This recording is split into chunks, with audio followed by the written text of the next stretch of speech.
Yo creo que en primera instancia, más que un acto escénico, la brisa pues es un acto de comunión principalmente entre tres mujeres, cada una con un deseo personal, pero que en esta, podría llamarle hasta práctica de encuentro, digamos, es como quizás se transforma hasta en una excusa donde encontrar esos propios deseos personales y un espacio de estar juntas. Yo creo que hoy en día yo la considero así.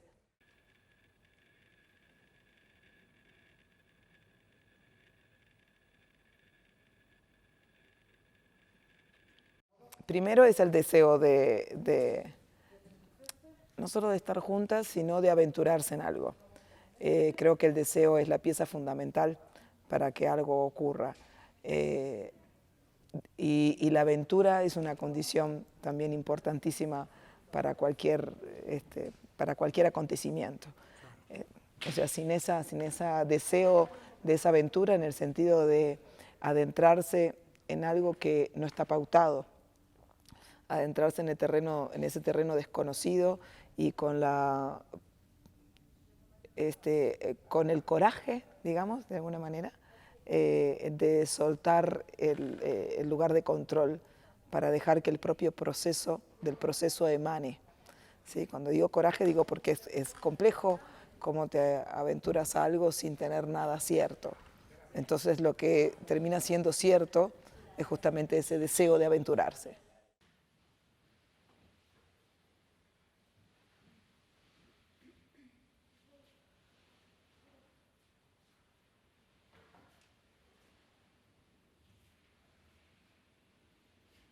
Yo creo que hay una acción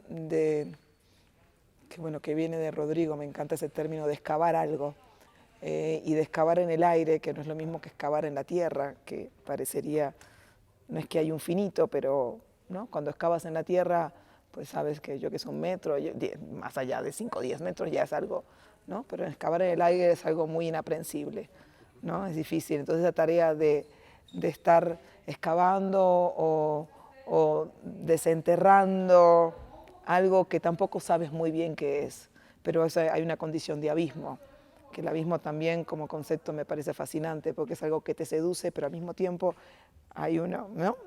hay un poco de chucho, porque no sabes a dónde llegas. Entonces, creo que todo este proceso fue aventurarse a tratar de excavar cuáles son esos deseos o quizás esas pulsiones soterradas, ¿no? Porque no sabemos qué es eso que está enterrado. Eh, eh, para que en el propio proceso inclusive pudiera develar. Y no sé si hoy en día llegamos porque quizás el propio proceso devela otras cosas que quizás difieren de lo que buscábamos.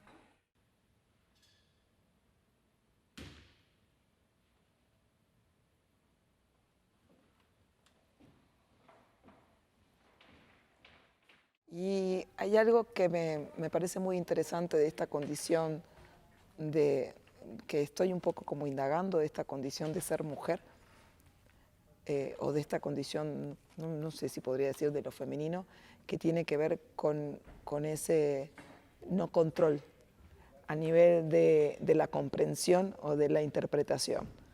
Entonces, el tiempo funciona de otra manera porque no es lineal, no funciona también los procesos en relación, o por lo menos el análisis de los procesos no funciona en términos de causa-consecuencia, ¿no? En una linealidad, sino de otra manera, que ni siquiera es circular, ¿no? Parecería como que se pudieran superponer.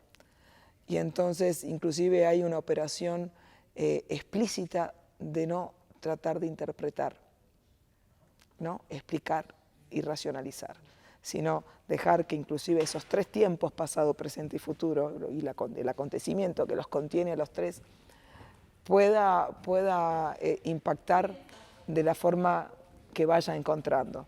Y en esto me refiero entonces a aquellas mujeres, las que uno se encuentra, porque de repente en estas mujeres que uno encuentra aparecen las otras, ¿no? Que quizás uno en su momento no las encontró y las encuentra de otra manera.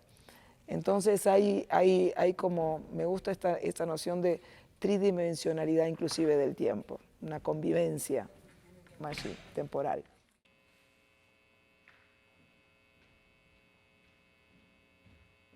En el interior, las paredes estaban pintadas de color azul celeste. Yo me llamo Suad Atala, soy performer, actriz y bailarina de formación. Llevo 10 años trabajando en la compañía de teatro Línea de Sombra.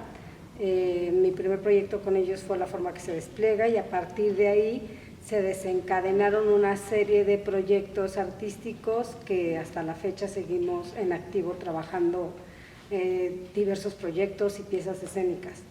Eso también ha desencadenado, paralelo al trabajo con Teatro Línea de Sombra, que desde que empecé a trabajar con ellos fue un trabajo con un tratamiento, digamos, dramatúrgicamente muy enfocado hacia lo documental, y no me gusta nombrarlo así, más bien nos hemos enfocado mucho a trabajar con los materiales de la realidad, diseñando investigaciones de campo, o sea, diseñando procedimientos artísticos que tengan que ver con la inmersión en los espacios específicos que nos interesan estudiar en función a un caso, ¿no? Como fue Baños Roma, Pequeños Territorios, ahora que estamos en el proyecto de Los Danzantes al Alba, y ahí surgió también el proyecto paralelo a eso de La Brisa, que La Brisa es como, digamos, que una pestaña que se abre a partir de un proyecto de Baños Roma y de un proyecto que a mí me tocó y que yo quise seguir, que era, la pieza se compone por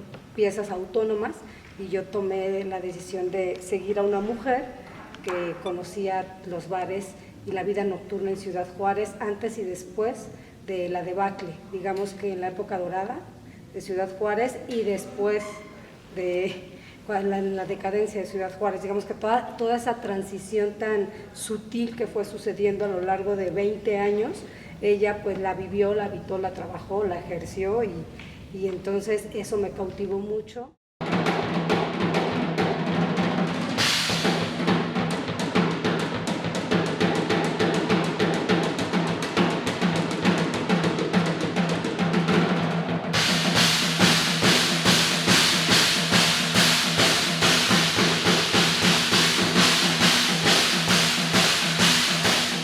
Dentro del proyecto pues fuimos a Ciudad Juárez, nos enteramos de La Brisa, y por eso estamos aquí con Tamara Cubas, que particularmente el trabajo coreográfico de Tamara Cubas me interesa mucho porque ella trabaja mucho con la autonomía de los cuerpos, de los performers, de los bailarines en el escenario, y trabaja mucho a nivel de la acción, y la acción me gusta cómo la concibe conceptualmente. Y bueno, todo esto ha desencadenado mi proyecto personal que se llama La Rubia.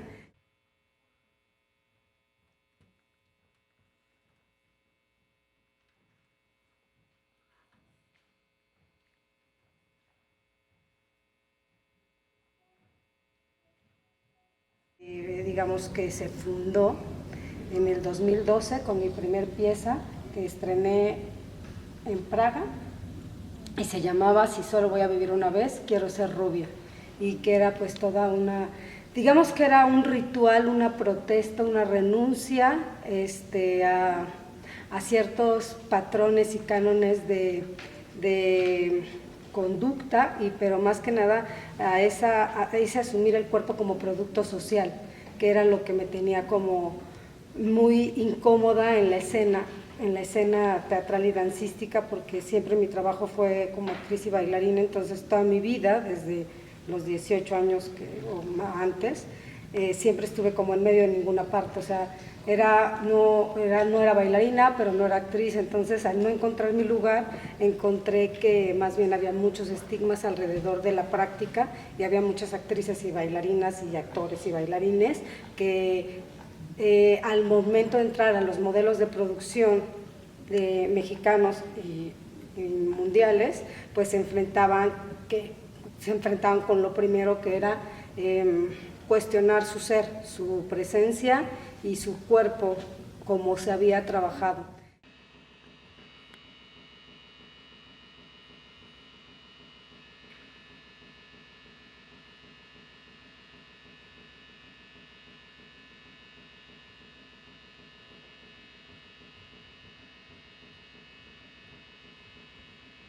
y pues su legado corporal.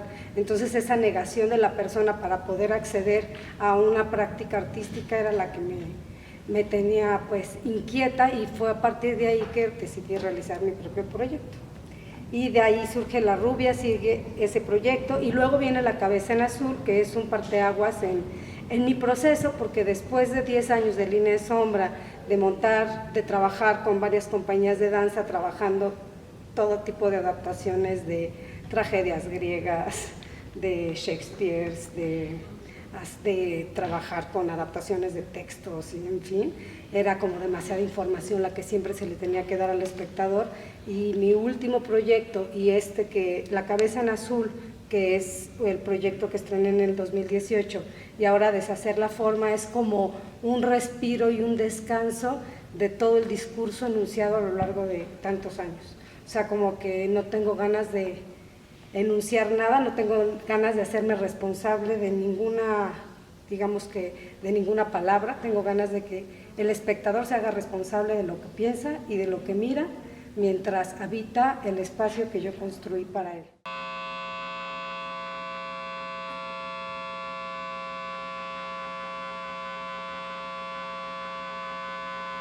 Entonces lo que hago es algo que en los 70s, en Nueva York, le llamaban danza basada en tareas, que es pues una práctica de la danza y de las artes visuales.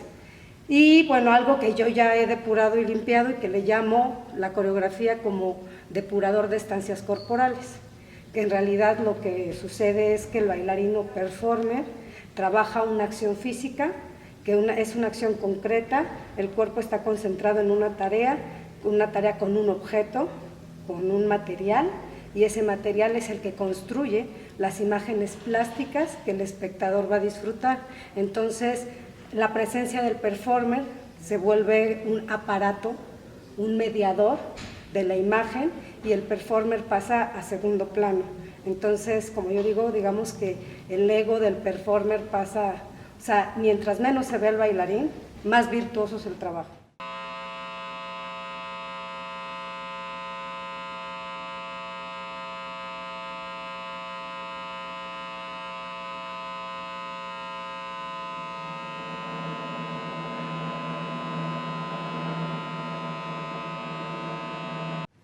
Entonces, esa es la práctica que ahorita estoy construyendo, y me interesa mucho este proyecto o este tipo de coreografía que le llamo, pues sí, depurador de estancias corporales o danza basada en tareas, porque me interesa mucho ese diálogo que se puede generar en un espacio como un espacio teatral, que ya no le interesa a nadie, que es inútil, que viene poca gente, que no compite con el cine, no compite con nada, pero justo esa rebeldía es la que me interesa, como un espacio, como podrían decir, temporalmente autónomo, donde los cuerpos pueden resetear su carga y no puede, a pesar de todos nosotros, ¿no? Eso más o menos.